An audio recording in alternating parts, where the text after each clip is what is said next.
அருட்பெரும் ஜோதி அருட்பெரும் ஜோதி தனிப்பெரும் கருணை அருட்பெரும் ஜோதி.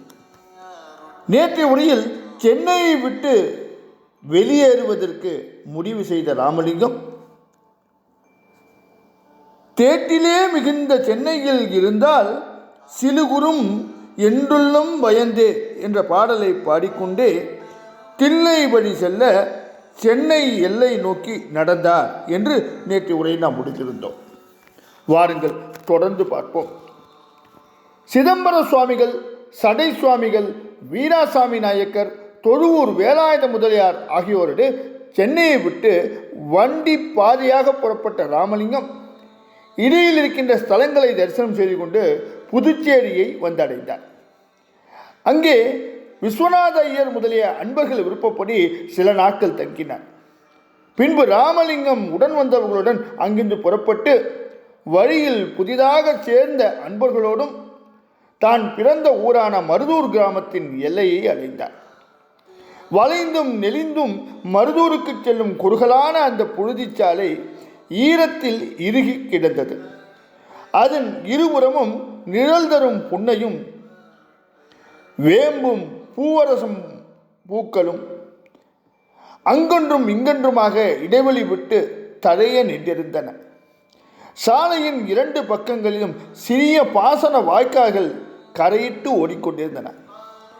அவற்றிலே கெளுத்தியும் குறவையுமாக மீன்கள் நீந்திக் கொண்டிருந்தது. செழித்து விளைந்திருந்த ஆம்பல் கொடிகளும் வல்லாரையும் பொன்னாங்கண்ணியும் அருகம்புல்லும் அடர்ந்து வாய்க்கால் கரைகளில் பசுமை போத்தியிருந்தது. கண்ணுக்குள் படர்ந்த இடமெல்லாம் பச்சை பசேலென சென்னல் வயல்வெளிகள் மரகத கம்பளமாக பரவியிருந்தன. மருத நிலத்துக்கே உரிய ரம்மியமான அந்த இனிய காட்சிகளை கண்களுக்கு விருந்தாக்கி கொண்டே அளவற்ற ஆர்வத்தோடு ராமலிங்கம் உடன் வந்தவர்களோடு மருதூருக்குள் நுழைத்தார். அன்று சிவயோகியாக சிவபெருமான் நடந்த அந்த திருவீதியை அவர் கண்டார். கண்களில் பேரானந்தம் கொண்டார். அந்த வீதியின் தொடக்க முனையில் இருந்த கண்ணாடி போல் தெரிந்த நீர் நிரம்பிய அகண்ட ஊர் குளத்தில் தாமரையும் அல்லியும் படர்ந்து பூத்திருந்தன. நீரில் நானாவித கயல்கள் நீந்தவும் பச்சை தவளைகள் நீரில் மூழ்குவதும் திடீரென்று எழும்பி இலைகளின் மேல் அமருவதுமாக சின்னஞ்சிறு சலனங்களை பட்டு கொண்டிருந்த அந்த குளத்தின் மேல் இறைக்காக கிருஷ்ண பருந்துகளும் மீன்கொத்தி பறவைகளும் அடிக்கடி வட்டமிட்டு பறப்பதும், இறையை கொத்தி கொண்ட பின் கரையோர மரங்களின் கிளைகளில் போய் அமர்வதுமாக இருந்தன. தெருவை சார்ந்த அந்த கரையில் அடி ஒட்டி ஒரு சேர வளர்ந்திருந்த அரசு வேம்புகளுக்கு அடியில் கருங்கல் பீடத்தில் பிள்ளையார் வீற்றிருந்தார். ராமலிங்கம் விநாயகரை வணங்கிவிட்டு வீதியில் நடந்தார். அங்கே இருந்த பெரியவர்களிடம் தான் பிறந்த வீட்டை விசாரித்து அறிந்தார்.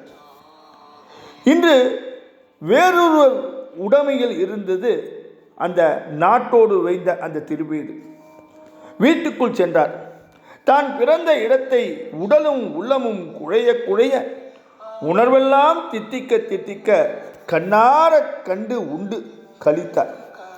அங்கே அப்படியே கண்மூடி மெய்மறந்து நின்றார்.